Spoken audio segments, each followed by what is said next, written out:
अस्सलाम वालेकुम वरहमतुल्लाह। आज का हमारा टॉपिक है प्रोग्रामिंग विद फंक्शंस। कि हम अपने प्रोग्राम के अंदर अभी तक सिर्फ एक ही फंक्शन यूज़ करते रहे, वो मेन था। Now we will learn to write our own functions in the program. Function basically एक सब प्रोग्राम होता है that can act on data, और उस डाटा के ऊपर वो जो कैलकुलेशन परफॉर्म करेगा, जो टास्क परफॉर्म करेगा, उसके रिजल्ट में जो वैल्यू बनेगी it can also return that value. ठीक है, कहाँ पे रिटर्न करेगा? जहाँ पे हम फंक्शन को कॉल करेंगे वो उसी लोकेशन के ऊपर हमें वो वैल्यू रिटर्न कर देगा। हम कह सकते हैं कि ये एक self contained block of code है और it will have a specific purpose. यानी जैसे हमने बिल्ट इन फंक्शंस कुछ यूज़ किए थे, हमने कहा था इज अल्फा फॉर एग्जांपल, तो is alpha was one small function and it has a specific purpose कि उसको हम एक कैरेक्टर पास करते थे और वो हमें उसी कैरेक्टर के बारे में बताता था कि वो अल्फ़ाबेट है या नहीं है। तो जब हम अपने फंक्शंस लिख रहे होते हैं तो function has a specific purpose, they perform some specific task. जैसे मैंने पहले बताया कि हम एक फंक्शन जिससे अभी तक फेमिलियर हैं सबसे ज़्यादा, वो है मेन फंक्शन। तो C++ प्रोग्राम के अंदर एक फंक्शन मस्ट होता है जो कि मेन फंक्शन होता है। मेन फंक्शन बेसिकली क्योंकि स्टार्ट ऑफ द प्रोग्राम होता है, हमारे starting point of the program होता है, इसलिए main function is a must. लेकिन मेन के अलावा we may have many functions in our program. जब एक फंक्शन कॉल होता है हमारे प्रोग्राम के अंदर, तो उसकी जो एग्जीक्यूशन होती है, प्रोग्राम की जो एग्जीक्यूशन चल रही होती है, फॉर एग्जांपल हमारे पास मल्टीपल स्टेटमेंट्स हैं इस तरह से, तो एग्जीक्यूशन लाइन बाय लाइन हो रही होती है। ठीक है, तो पहले ये स्टेटमेंट एग्जीक्यूट होगी, फिर नेक्स्ट स्टेटमेंट एग्जीक्यूट होगी।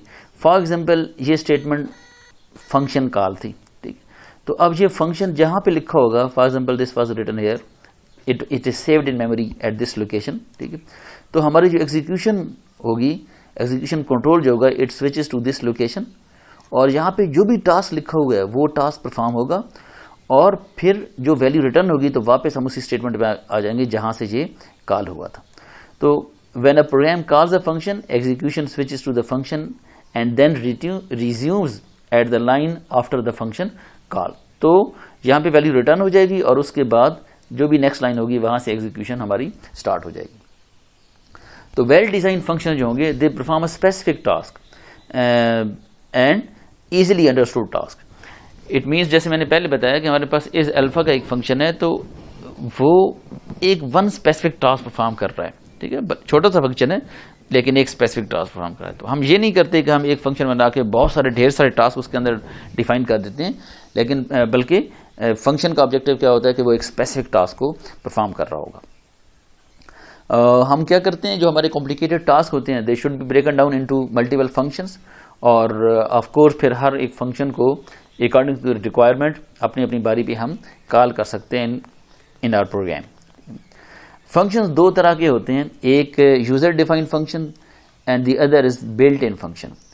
बिल्ट इन फंक्शंस तो हमारे कंपाइलर का जो पैकेज होता है उसका हिस्सा होते हैं और वो हमारी ईज के लिए, हमारे यूज़ के लिए मैन्युफैक्चरर्स प्रोवाइड करते हैं। हमने बहुत सारे बिल्ट इन फंक्शन यूज़ किए हैं, जैसे हम आईओ स्ट्रीम की लाइब्रेरी को यूज़ कर रहे हैं, उसके अंदर जितने भी फंक्शन हैं they all are built in functions. इसी तरह से हमने सीसी टाइप की लाइब्रेरी यूज़ की, उसके अंदर भी बहुत सारे फंक्शंस को हमने यूज़ किया, they all are built in function.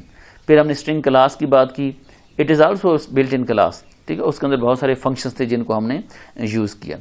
User defined functions वो होंगे जो हम खुद डिफाइन करेंगे, जो प्रोग्रामर डिफाइन करता है और फिर उनको अपने प्रोग्राम के अंदर यूज़ कर रहा होता है। इस तरह से जब हम एक कॉम्प्लिकेटेड टास्क को ब्रेक डाउन करते हैं मल्टीपल फंक्शंस के अंदर, तो इससे क्या होता है कि हमारा प्रोग्राम जो होता है it A partition into many सब प्रोग्राम्स। ठीक है, उसकी वजह से ये होता है कि हमारा प्रोग्राम ज़रा इजी टू रीड और इजी टू मैनेज हो जाता है, इजी टू अंडरस्टैंडेबल होता है, क्योंकि हमने लार्जर टास्क को, एक कॉम्प्लिकेटेड टास्क को सब टास्क में डिवाइड कर दिए। अब सब टास्क को समझना और उसको मैनेज करना आसान होता है एज़ कम्पेयर टू एक लार्ज कॉम्प्लिकेटेड टास्क को मैनेज करना। और फंक्शंस, जब हम वेल डिफाइंड फंक्शंस यूज़ करते हैं, वेल डिफाइंड फंक्शन बनाते हैं जो स्पेसिफिक टास्क को परफॉर्म कर रहे होते हैं, तो उनको फिर हम रीयूज़ भी कर सकते हैं। जैसे हम लोगों ने भी बिल्ट इन फंक्शंस को रीयूज़ किया, ऑलरेडी डिफाइंड थे और हम में से हर एक जो यूज़र था वो उसको यूज़ कर रहा था। तो फंक्शंस जो होते हैं they can be reused, mean they can be used again and again. जब भी हम फंक्शन यूज करते हैं तो जैसे हम वेरिएबल को डिक्लेयर करते थे, similarly we also need to declare the function and then we define the function. तो दोनों में देखते हैं फ़र्क क्या है। डिक्लेरेशन का मतलब ये होता है कि हमने सिर्फ अपने प्रोग्राम के अंदर एक फंक्शन को इंट्रोड्यूस करवा दिया कि हमारे फंक्शन का नेम क्या है। वो जब फंक्शन जो चीज़ कैलकुलेट करेगा उस कैलकुलेशन की बेस पे what value it will return, तो उस वैल्यू की जो टाइप होगी वो क्या होगी। तो डिक्लेरेशन के वक्त हम बताते हैं कि हमारे फंक्शन का नाम क्या है और वो जो वैल्यू रिटर्न करेगा उसकी टाइप क्या है। और जब भी फंक्शन ने कोई टास्क परफॉर्म करना होता है तो in the most of the cases उस फंक्शन को कुछ डाटा चाहिए होता है जिसके ऊपर उसने कुछ टास्क परफॉर्म करना होता है, तो वो कहलाता है पैरामीटर लिस्ट। तो उसके क्या पैरामीटर्स होंगे, स्पेसिफिकली उन पैरामीटर्स की टाइप क्या होगी वो हम बताते हैं डिक्लेरेशन में। डेफिनेशन का मतलब ये होता है कि जब हमने फंक्शन पहले डिक्लेयर कर दिया, बाद में हम फंक्शन को डिफाइन करते हैं कि वो स्पेसिफिक टास्क क्या परफॉर्म करेगा। फंक्शन का तो ये नेम था, ये पैरामीटर्स थे, लेकिन उन पैरामीटर्स के ऊपर वो एक्चुअली कैलकुलेशंस क्या परफॉर्म करेगा और वो कैलकुलेशन परफॉर्म करने के बाद फाइनली हमें कोई रिटर्न रिजल्ट जो है वो रिटर्न करेगा।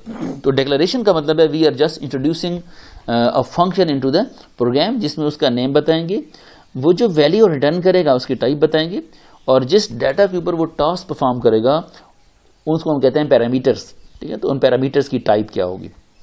डेफिनेशन के अंदर हम उस फंक्शन की बॉडी लिखेंगे, उस फंक्शन का एक्चुअल टास्क लिखेंगे, वो फंक्शन जो टास्क कैलकुलेट कर रहा होगा वो हम डेफिनेशन के अंदर लिखते हैं। अगर हमने फंक्शन को पहले डिक्लेयर कर दिया और बाद में हमने मेन के बाद फॉर एग्जांपल हमने उसको डिफाइन किया, तो फिर उसको हम कहीं भी यूज़ कर सकते हैं। अगर हम फंक्शन को डायरेक्टली मेन से पहले डिफाइन कर देते हैं तो again we can use it anywhere.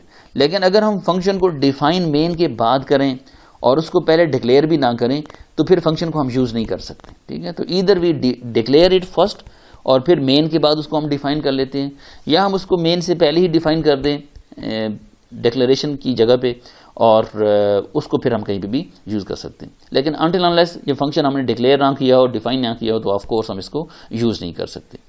जो फंक्शन की डिक्लेरेशन होती है that is called prototype of the function, यानी फंक्शन का प्रोटोटाइप कहलाता है जो हम फंक्शन को डिक्लेयर कर रहे होते हैं।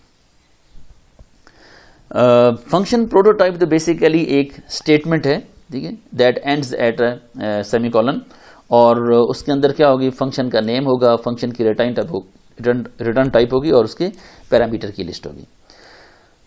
फॉर एग्जांपल मेरे पास एक फंक्शन है एरिया नाम का, जिसमें मैं एक स्क्वायर का फॉर एग्जांपल या एक रेक्टेंगुलर शेप का मैं एरिया कैलकुलेट करना चाहता हूँ। तो मैंने फंक्शन का नाम दे दिया एरिया और उसकी जो वैल्यू रिटर्न करेगा उसको मैंने बताया वो इंट होगी और दो वैल्यूज़ वो पैरामीटर में लेगा और उनकी टाइप भी होगी इंट और इंट।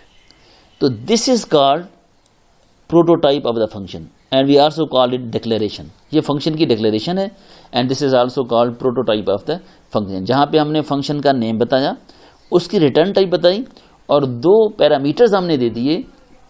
ऑफ कोर्स पैरामीटर दो या दो से ज़्यादा एक भी हो सकता है, ठीक है, नहीं भी हो सकता, वो भी हम आगे चल के देखेंगे। तो दो हमने पैरामीटर स्पेसिफाई किए जिनकी रिटर्न टाइप जिनकी टाइप जो थी वो इंट थी। तो this is how we declare a function और ये कहलाता है इसका प्रोटोटाइप। जब हम इसको डिफाइन कर रहे होंगे तो डेफिनेशन में हम इसी तरह से लिखेंगे, लेकिन we also specify the names. देखिए ये साथ में लेंथ और विड्थ हमने स्पेसिफाई करना ज़रूरी होता है in the definition of the function, और इसलिए ज़रूरी होता है कि जब हम इस तरह से एक ब्लॉक बनाएंगे तो उसके अंदर फिर हम ये लेंथ और विड्थ के ऊपर कैलकुलेशन परफॉर्म करेंगे। तो वी आल्सो स्पेसिफाई देना। लेकिन डेफिनेशन के अंदर जैसे यहाँ पे सेमीकोलन है, ये जो सेमीकोलन है डेफिनेशन के अंदर, ये हम डेफिनेशन में स्पेसिफाई नहीं करते, ये हम एग्जाम्पल में देखते हैं। तो मेन से पहले हम यूजुअली स्पेसिफाई करते हैं प्रोटोटाइप को, हम प्रोटोटाइप लिखते हैं। तो यही फंक्शन जो मेरे पास था मैं इसको लिख लेता हूं, फॉर एग्जांपल इंट एरिया, और उसके अंदर 2 पैरामीटर हमने पास किए। This is called prototype of the function. ठीक है, अब मेन के बाद यहां भी मेन एंड हो चुका है, this is end of main. तो मेन के बाद में because this was one function, तो पहला फंक्शन कंप्लीट हो गया। तो अब हम दूसरा फंक्शन लिख रहे हैं, because we can not define the function within a function. तो इस वजह से हम मेन जब एंड हुआ तो उसके बाद हम फंक्शन लिख रहे हैं, int area, int length, int width. तो यहां पे एंड पे हमने सेमीकोलन नहीं दिया। अब आप देखें ये हमने इसका एक ब्लॉक बना दिया। तो इसके अंदर वी विल राइट कि हमने इस फंक्शन से करना क्या है। तो अब मैं चूंकि एरिया कैलकुलेट कर रहा हूं तो हमें करना तो यह है कि length multiply by width, this is the area, this formula of the area of rectangle. अब ये जो वैल्यू कैलकुलेट की है इसको या तो हम लोकल जहां पे स्टोर करें, int A is equal to this, और फिर ये वैल्यू हम रिटर्न कर दें, रिटर्न ए। तो जब हमने वैल्यू रिटर्न करनी होती है तो we use the keyword return. ठीक है, और उसके बाद जो वैल्यू रिटर्न करनी होती है हम वो वैल्यू लिख लेते हैं, जैसे मैं यहां पे लिख रहा हूं।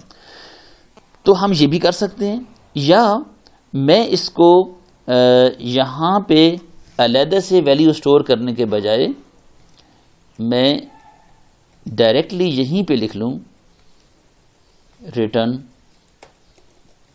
Length multiply by width. तो अब जो भी इसकी कैलकुलेशन होगी, जो भी इसका रिजल्ट होगा ये कैलकुलेट होगा, और वही जो फाइनल रिजल्ट बनेगा वो वैल्यू रिटर्न होगी। तो दोनों तरीके से हम ये वैल्यू रिटर्न कर सकते हैं। अब हमने नंबर 1 इस फंक्शन को डिक्लेयर किया, number 2 we have defined the function. ठीक है, ये फंक्शन की डेफिनेशन है।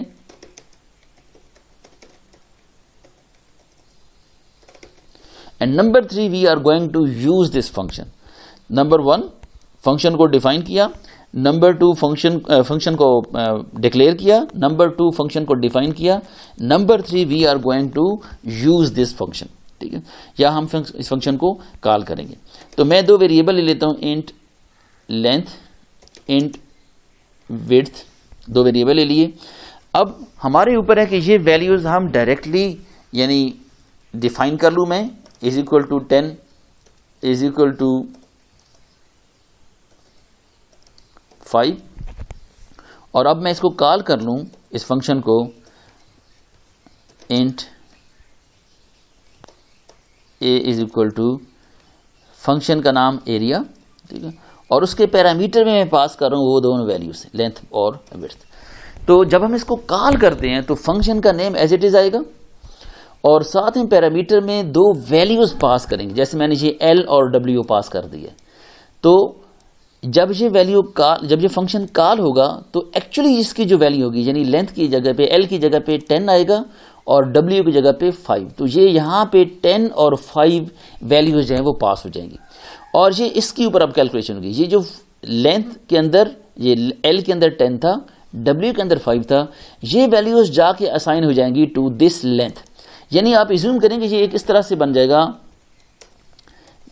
Int length is equal to L. तो जो एल की वैल्यू थी 10 वो एक्चुअली यहां पे आएगी, तो ये हम कहते हैं ये एक तरह से int length is equal to 10 assign हो जाएगा। सिमिलरली ये बन जाएगा int width is equal to 5, जो वैल्यू यहां पे हमने 5 पास की है ये बैकएंड पे ऑटोमेटिकली हो रहा होगा, यानी लेंथ को ऑटोमेटिकली यहां पे जो वैल्यू आएगी फर्स्ट वो असाइन हो जाएगी, और विड्थ को ये जो नेक्स्ट वैल्यू आएगी वो वैल्यू असाइन हो जाएगी। तो अब जब हम लेंथ मल्टीप्लाई बाय विड्थ करेंगे तो जो लेंथ और विड्थ के अंदर वैल्यूज होंगी जो कि 10 और 5 हैं वो वैल्यूज यहां पे यूज होंगी। तो 10 मल्टीप्लाई बाई 5 50 वैल्यू कैलकुलेट होगी और 50 हमें रिटर्न हो जाएगी। अब वो चूंकि वैल्यू रिटर्न हो रही है तो वो वैल्यू रिटर्न जब हमारे पास होगी तो we have to use it somewhere, we have to catch it rather. ठीक है, तो मैंने क्या किया, मैंने उसको स्टोर करवा दिया इस वेरिएबल ए के अंदर। तो ये फंक्शन जो वैल्यू रिटर्न करेगा जो कि इस सूरत में 50 बन रही है वो वैल्यू हमारे पास आ जाएगी इस वेरिएबल ए के अंदर। अब अगर इसको मैं डिस्प्ले करवाता हूं सी आउट ए, तो जो वैल्यू वहां से रिटर्न हुई वो वैल्यू हमें मिल जाएगी। ये देखें 50 हमारे पास डिस्प्ले हो रहा है।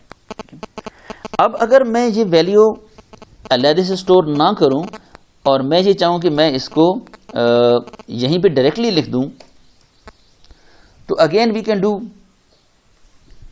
लाइक दिस कि अब बजाय इसके कि मैं वैल्यू को अलग से स्टोर करता किसी वेरिएबल के अंदर, फिर उस वेरिएबल को यहाँ लिखता, मैंने डायरेक्टली वो फंक्शन ही यहाँ पे कॉल कर लिया। तो अब भी क्या होगा, वही रिजल्ट आएगा, डायरेक्टली यहाँ पे कॉल होगा और जो वैल्यू रिटर्न होगी 50 वहां से, वो यहाँ पे आके डिस्प्ले हो जाएगी। इसके अंदर हमने ये वैल्यूज खुद से इनिशियलाइज की हुई हैं। अगर आप यूजर से रीड करते हैं तो ऑफ कोर्स आप यूजर से रीड कर सकते हैं और फिर वही वैल्यूज आप पास कर सकते हैं टू द फंक्शन।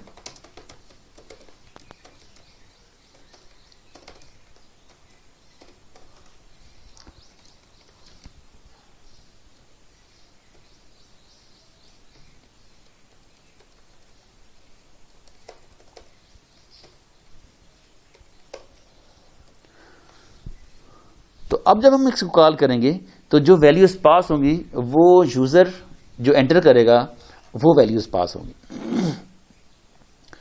तो एंटर लेंथ फॉर एग्जांपल मैंने एंटर कर दिया 6, एंटर विड्थ मैंने एंटर किया 8, तो ये हमारे पास 6 8 48 इसका रिजल्ट आ गया।